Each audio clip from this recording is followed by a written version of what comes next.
से जियवा लागे सुन राजा घरे चली आव। से जियवा लागे सुन राजा घरे चली आव।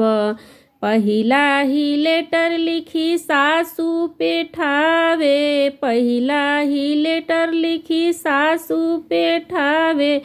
नौकरिया ऐसन चीज बेटा घरे जनी अइह। नौकरिया ऐसन चीज बेटा घरे जनी अइह। से जियवा लागे सुन राजा घरे चली आव।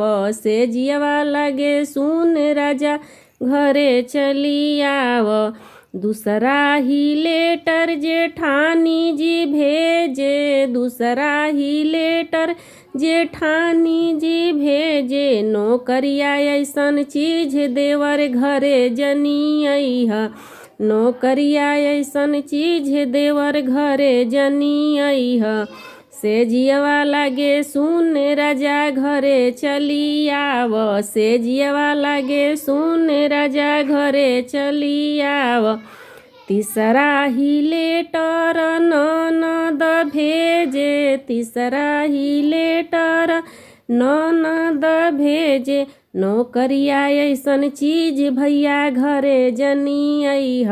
नौकरिया ऐसन चीज भैया घरे जनी अइह। से जियवा लागे सुन राजा घरे चली आव।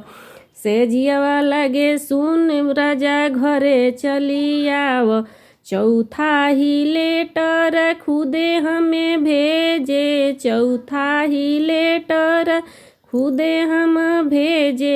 नौकरिया लागे आगे राजा घरे चली आव। नौकरिया लागे आगे राजा घरे चली आव। से जियवा लागे सुन राजा घरे चली आव। से जियवा लागे सुन राजा घरे चली आव।